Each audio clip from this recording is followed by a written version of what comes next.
कहते हैं हर जंगल के साए में सिर्फ दरख्त नहीं होते, कुछ फैसले भी होते हैं जो जिंदगी की जड़ों को हिला देते हैं। कुछ दरख्त आसानी से काट लिए जाते हैं, कुछ के साथ हाथ कांपने लगते हैं और कुछ दिल काट देते हैं। इराका के पास एक खामोश सा गांव था, नक्शे से मिट चुका मगर वक़्त की याददाश्त से नहीं। वहां एक लकड़हारे का बेटा ऐसा फैसला करने वाला था जो सिर्फ लकड़ियां नहीं, अपना रास्ता भी चीरने वाला था। उस दिन एक कुल्हाड़ा हाथ में था और दिल में सवाल कि क्या सच में हर पेड़ सिर्फ लकड़ी होता है। यह कहानी है उस लम्हे की जब एक आम सा लड़का सिर्फ जवान नहीं, इंसान बना। इराक के करीब एक गांव था, पुराना, खामोश, मिट्टी से बना और वक़्त में दफन। इस गांव की गलियां अब शायद किसी नक्शे पर ना हो, मगर इन गलियों में एक कहानी जन्म ले चुकी थी जो सदियों से खामोशी के साथ सांस ले रही है। कहानी एक शख्स से शुरू होती है। नाम था हारिस। पेशा से वो लकड़हारा था, मगर दिल से वो शख्स था जो हर पेड़ को सिर्फ लकड़ी नहीं समझता था। थका हुआ चेहरा, झुर्रियों भरी पेशानी और कंधे पर वही कुल्हाड़ा जिससे बरसों रोटी काटी, मगर कभी किसी का घोंसला न बर्बाद किया। जिंदगी उस पर मेहरबान न थी, मगर उसकी मेहनत और सब्र ने उसे कभी झुकने न दिया। हारिस दिन निकलने से पहले जंगलों का रुख करता, कुल्हाड़ी कंधे पर रखता और सूरज के साथ साथ पेड़ों से रोजी काटता। उसने दिन रात की मशक्कत से जंगल के किनारे एक मिट्टी का घर बनाया जहां उसकी शरीके हयात अमीरा और इकलौता बेटा जैद रहते थे। अमीरा एक बावकार, समझदार और खामोशी से कुर्बानियां देने वाली औरत थी और जैद एक जवान, गुमसुम मगर हसास लड़का जो वक़्त के धारे से अलग कुछ सोचने में मग्न रहता था। हारिस के कंधों पर ही सारा बोझ था, रोजी का, घर का, उम्मीद का। अमीरा खाने पकाकर और चूल्हा जलाकर अपना फर्ज निभाती, चाहे छोटे मोटे काम करता मगर आमदनी में कोई हिस्सा न बनता। हारिस बुढ़ापे की दहलीज पर पहुंच चुका था। बाजू अब वो ताकत नहीं रखते थे, दिल अक्सर धड़कन भूल जाता था और जिस्म कई दिन बुखार में जलता रहता था, मगर उसने शिकवा न किया। उसे यकीन था कि ज्यादा बच्चा नहीं, वक़्त आने पर सब संभाल लेगा। अमीरा भी यही कहती। जैद अपने बाप की तरह सादा है मगर कमजोर नहीं। फिर वो दिन आया जिसने सब कुछ बदल दिया। सुबह हुई, पर वो आम सुबह न थी। जैद ने देखा कि उसका बाप, जो हर रोज अजान के साथ जंगल रवाना हो जाता था, आज अपनी चारपाई पर लेटा है और सांसें गहरी ले रहा है। जैद हैरान रह गया। क्या अब्बा बीमार हैं या कुछ और बात है? उसके कदम आहिस्ता आहिस्ता चारपाई की तरफ बढ़े। हारिस ने आंखें खोली, जैसे जैद के सवाल को सुन लिया हो। कमजोर आवाज में बोला, जैद बेटा, मेरे पास आओ। जैद झुककर करीब हुआ। हारिस ने उसका हाथ थामा और कहा, बेटा, अब वक़्त आ गया है कि तू अपना बोझ खुद उठाए। सारी उम्र मैंने पेड़ों से रोजी काटी, अब वो दिन दूर नहीं जब मेरे हाथ ये कुल्हाड़ी ना थाम सकेंगे। जैद कुछ बोल ना सका। ये काम आसान नहीं, लेकिन तू जवान है, मजबूत है और मेरा खून है। शुरुआत में मुश्किल लगेगा, मगर जब हाथ चलने लगेंगे तो लकड़ियां खुद तेरे नसीब में आसान हो जाएंगी। मैं तुझे हर दिन समझाऊंगा कहाँ जाना है, कैसे काटना है, कहाँ बेचना है। जैद की आंखों में खामोशी थी, मगर सर एतमाद से झुक गया। हारिस मुस्कुराया, शाबाश मेरे बेटे, मुझे तुझसे यही उम्मीद थी। और वो दिन जिसका आगाज सन्नाटे से हुआ था, अब एक नए सफर का आगाज बन चुका था। नौजवान लकड़हारे जैद के लिए। हारिस ने जैद की रजामंदी को खुशी से सुना, फिर एक लम्हे के लिए खामोश हो गया, जैसे दिल की किसी परत से कुछ निकाल रहा हो। फिर उसने अमीरा को आवाज दी, अमीरा, जरा मेरा कुल्हाड़ा तो लाना। अमीरा अंदर गई और कुछ ही देर में एक पुराना मगर चमकता हुआ कुल्हाड़ा हाथ में थामे बाहर आई। हारिस ने वो कुल्हाड़ा थामा, फिर बड़ी मोहब्बत से जैद के कंधे पर रखा। बेटा, यह कुल्हाड़ा सिर्फ लोहे का एक टुकड़ा नहीं, यह हमारे घर की रोटी का जरिया है, यह हमारी नस्ल का हुनर है और अब यह तुम्हारे हवाले है। जैद ने कुल्हाड़ा थाम कर सर झुका लिया, जैसे कोई मुकद्दस अमानत कबूल की हो। हारिस आहिस्ता से चारपाई से उठा और जैद के साथ बैठकर तफसील से समझाने लगा। अच्छे पेड़ कहाँ हैं, कौन सी शाखें नर्म हैं, कितनी लकड़ियां रोज काटनी हैं, कहाँ गट्ठा बांधना है और किस बाजार में बेचना है। सब कुछ लफ्ज बलफ्ज समझा दिया। जैद खामोशी से सुनता रहा, मगर उसकी आंखों में एक चमक थी, कुछ सीखने, कुछ करने, कुछ बनने की चमक। अमीरा पास खड़ी, दोनों बाप बेटे को देख रही थीं। दिल से दुआ निकल रही थी, या रब, मेरे जैद का हाथ कभी खाली ना हो। जब बात मुकम्मल हुई, हारिस ने आहिस्ता से कहा, लो बेटा, आज से यह काम तुम्हारा है, अल्लाह तुम्हें आसानी दे। अमीरा ने जैद के माथे पर हाथ रखा। जाओ बेटा, और खैर से लौटना। जैद ने कुल्हाड़ा कंधे से लगाया, दरवाजे की चौखट पर रुका, एक बार पीछे मुड़कर माँ बाप को देखा और फिर कदम जंगल की तरफ बढ़ा दिए। जंगल का रास्ता उसके लिए नया नहीं था, बाप के साथ कई बार जा चुका था, मगर आज पहली बार तन्हा जा रहा था, जिम्मेदारी के साथ, बोझ के साथ। सूरज अभी मुकम्मल नहीं निकला था, पहाड़ों के पीछे से रोशनी बस झांकने लगी थी। जैद हारिस की बताई हुई जगह पर पहुंचा, जहां दर्जनों पेड़ एक कतार में खड़े थे, पुरवकार, खामोश और ताकतवर। उनमें से एक पेड़ ऐसा था जिसकी शाखें झुकी हुई थीं, बिल्कुल वैसी जैसी हारिस ने बताया था। पहले इन्हीं को काटना आसान होंगी। जैद ने कुल्हाड़ा संभाला और एक लंबी शाख को चुनकर आगे बढ़ा, लेकिन उसकी नजर शाख के उस मुकाम पर पड़ी जहां वह तने से जुड़ी थी। वहां एक छोटा सा घोंसला था। नन्हे परिंदे नरम परों वाले, आंखें बंद किए खामोश लेटे थे। उनकी मां शायद करीब ही कहीं होगी। जैद एकदम ठिठक गया। दिल में सवाल उभरा, अगर मैंने ये शाख काटी तो घोंसला गिरेगा और ये बच्चे मर जाएंगे। दिमाग ने फौरन जवाब दिया, हाँ गिर जाएगा, हाँ मर जाएंगे। जैद ने कुल्हाड़ा बुलंद किया, मगर हाथ रुक गया। एक धीमी, कमजोर मगर सच्ची आवाज अंदर से आई, नहीं, मैं ये जुल्म नहीं कर सकता। जैद वहीं पेड़ के नीचे बैठ गया। साया ठंडा था, मगर दिल में एक आग सी जलने लगी।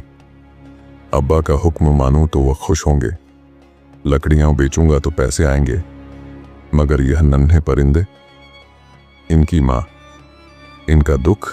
वह देर तक वहां बैठा रहा। दिल में जंग जारी थी, फरमा बरदारी और रहम के दरमियान। नजर बार बार घोंसले पर जाती, फिर आसमान पर जाती, फिर कुल्हाड़े पर। आखिरकार जैद उठा, कुल्हाड़ा वापस कंधे पर रखा और जंगल से वापसी की राह ली। कदम आहिस्ता थे, मगर दिल पक्का था। यह उसके सफर का आगाज था, मगर शायद वह दिन उसकी किस्मत का पहला मोड़ बन चुका था। सूरज आसमान पर चमक रहा था और हारिस घर के सामने चारपाई पर लेटा, निगाहें दरवाजे पर जमाए, जैद का इंतजार कर रहा था। कदमों की छाप सुनाई दी। जैद थका हारा घर लौट आया। हारिस ने हैरत से पूछा, जैद बेटा, इतनी जल्दी वापस आ गए? सब लकड़ियां बेच भी दी? जैद ने नजरें झुका लीं और आहिस्तगी से बोला, अब्बा जान, मैं लकड़ियां काट ही नहीं सका। हारिस एकदम सीधा हो बैठा, चेहरे पर हैरत की लकीर गहरी हो गई। क्या कहा, क्यों नहीं काटी? जैद ने वह सब कुछ बता दिया, जो जंगल में देखा, जो महसूस किया और जिसकी वजह से कुल्हाड़ा हाथ में होने के बावजूद उसका दिल हरकत न कर सका। इससे पहले कि हारिस कुछ कहता, अमीरा आगे बढ़ी और नरमी से बोली, बेटा, अगर उस पेड़ पर परिंदों का घोंसला था तो तुम दूसरे पेड़ की शाखें काट लेते। जैद ने नजरें उठाईं। अम्मा, दूसरे पेड़ पर भी घोंसला था। मेरा दिल कैसे मानता कि मैं उनका घर उजाड़ दूं। यह सुनकर हारिस का चेहरा सुर्ख हो गया और वह गुस्से से चीख उठा, ओ बेवकूफ, लकड़हारा ये नहीं देखता कि पेड़ पर परिंदे हैं या नहीं, बस लकड़ियां काटता है, बेचता है और घर का पेट पालता है। तुमसे तो मैंने कभी ऐसी नादानी की उम्मीद नहीं की थी। अब तुम पर रहम करने से लगता है मैंने बहुत बड़ी गलती कर दी। गुस्से में वह कुछ और सख्त अल्फाज कहने वाला था कि अमीरा ने आहिस्ता से उसका हाथ थामा और सरगोशी में बोली, छोड़ो भी, अभी बच्चा है, 2-3 दिन और देख लो, जिम्मेदारी का मतलब समझ जाएगा। 3 दिन गुजर गए।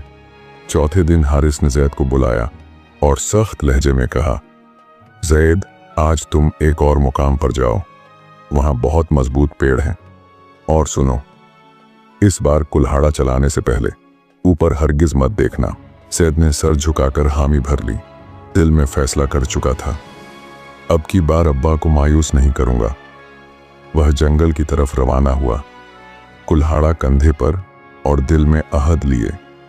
जब बाप के बताए गए मुकाम पर पहुंचा तो एक तनावर पेड़ के सामने खड़ा हुआ और जानबूझकर ऊपर नहीं देखा, बस पेड़ की जड़ के पास खड़ा नीचे देखते हुए कुल्हाड़ा चलाने ही वाला था कि अचानक नजर पेड़ की जड़ पर पड़े।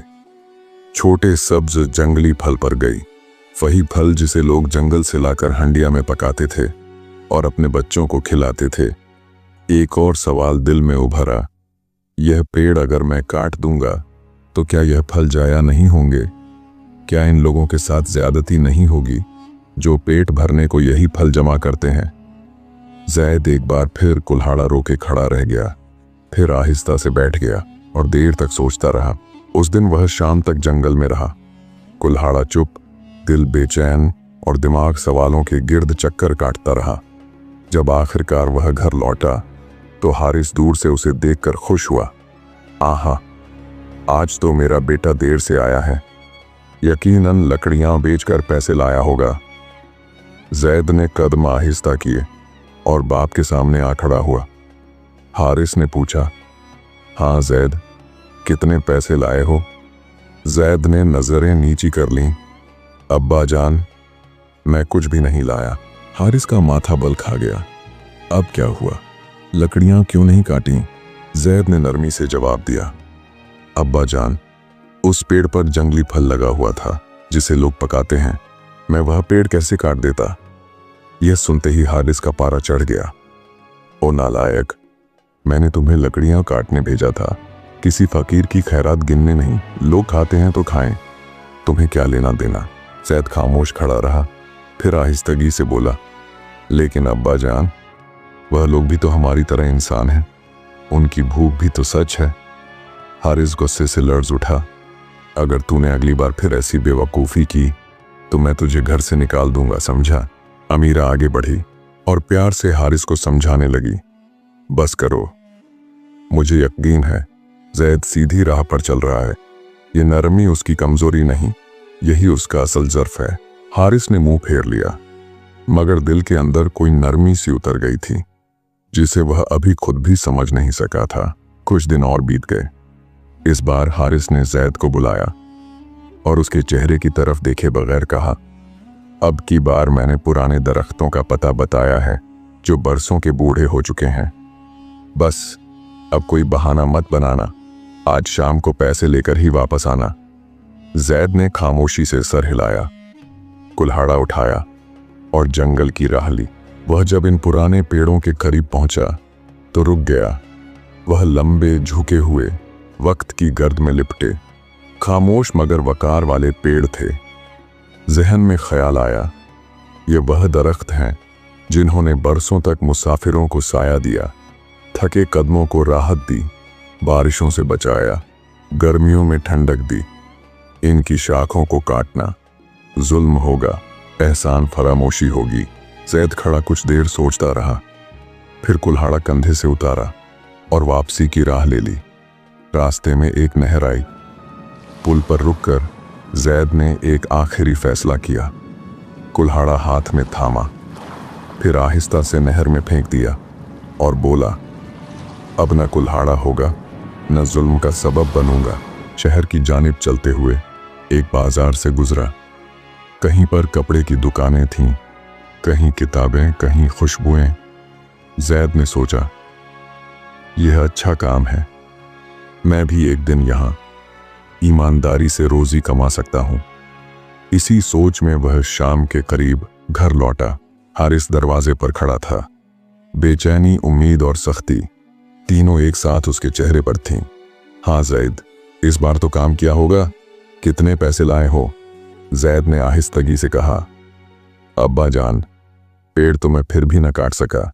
वह बहुत पुराने और कदीम पेड़ थे, बरसों तक लोगों को साए देते आ रहे थे। मैंने सोचा अगर किसी दिन मैं भी थक जाऊं तो कोई साया मेरी भी पनाह हो। मैंने फैसला किया है, मैं बाजार में कोई दुकान कर लूंगा। यह सुनना था कि हारिस का सब्र जवाब दे गया। जी गुस्से में आकर चिल्लाया, निकल जा मेरे घर से, बकवास बंद कर। मैं किसी निकम्मे बेटे को पालने का बोझ नहीं उठा सकता। अमीरा कुछ कहना चाहती थी मगर हारिस ने उसे भी डांट दिया। बस अब तुम एक लफ्ज भी मत कहना। सैयद खामोशी से पलटा और बगैर कुछ कहे घर से निकल गया। कहाँ जाता? कोई ठिकाना न था, बस चलता गया, हत्ता कि थक हार कर एक शानदार हवेली के दरवाजे पर गिर पड़ा और बेहोश हो गया। इधर घर में हारिस और अमीरा रातों को जागते, दिन में बेचैन रहते। जैद की खामोशी और मासूमियत उनके कानों में गूंजती रहती। एक दिन दरवाजे पर दस्तक हुई। एक साफ सुथरा लिबास पहने शख्स ने कहा, अस्सलाम अलैकुम, क्या आप हारिस और अमीरा हैं? आपको हिकमत बाबा ने बुलाया है। हिकमत बाबा? वह कौन? हारिस ने हैरत से पूछा। आप नहीं जानते? इस शहर के सबसे बड़े रईस, नेक और मुअज्जिज शख्स हैं। बस आइए, उन्होंने आपको बुलाया है। दोनों मियाँ बीवी एक बग्घी में सवार हुए जो एक हसीन बाग में जाकर रुकी। सामने से आवाज आई, अब्बा जान, अम्मी जान। वह दोनों चौंक गए। सामने जैद खड़ा था, आला लिबास में, मुस्कुरा रहा और आंखों में मोहब्बत के आंसू थे।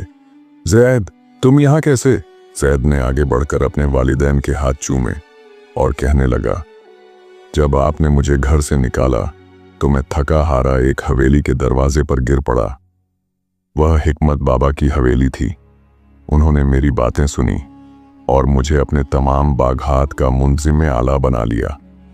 यह सुनकर हिकमत बाबा भी आगे बढ़े और उसके वालिदैन से कहा, मैंने कभी किसी को दरख्तों से ऐसी मोहब्बत करते नहीं देखा।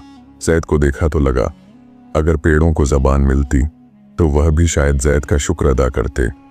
उसने पेड़ों को बचाया, हमने उसे इज्जत दी। अब यह हमारे तमाम तर बागात का निगरान आला है। उनकी हिफाजत करता है, नए पेड़ लगाता है, तमाम मजदूरों का हिसाब किताब रखता है, बागात से मुताल्लिक तमाम खातों पर गहरी नज़र रखता है। हम इससे बहुत ज़्यादा मुतमईन हैं और यह पूरी ईमानदारी के साथ अपना काम करता है। सैयद ने आगे बढ़कर कहा, अब्बा जान, अब यह आपका भी घर है। अम्मी जान, ये सब आपकी दुआओं का फल है। और यूं जैद जिसने दरख्तों, परिंदों और मखलूक खुदा से मोहब्बत की, कुदरत ने उसे वह सब दिया जिसका वह तसव्वुर भी नहीं कर सकता था। दोस्तों, आज की कहानी से हमें यह इखलाकी सबक मिलता है कि जो दरख्तों को बचाता है, परिंदों के घोंसले उजाड़ने से इनकार करता है, फलदार दरख्तों की अहमियत पहचानता है और साए की कदर करता है, अल्लाह उसे ऐसा दुनिया में इज्जत वाला मकाम दे देता है जहां न कुल्हाड़ा होता है न खौफ, बस इज्जत, सुकून और खल्क़े खुदा से मोहब्बत। प्यारे दोस्तों, ये कहानी आपको कैसी लगी? कमेंट्स में अपनी राय का इजहार ज़रूर कीजिएगा और हमारे चैनल को सब्सक्राइब करना मत भूलें। घंटी का बटन भी दबा दीजिए ताकि आपको ऐसी ही पुरानी और सबक आमोज कहानियाँ मिलती रहें। चैनल पुराने किस्से कहानियाँ के साथ जुड़े रहिए। आप सबका बेहद शुक्रिया।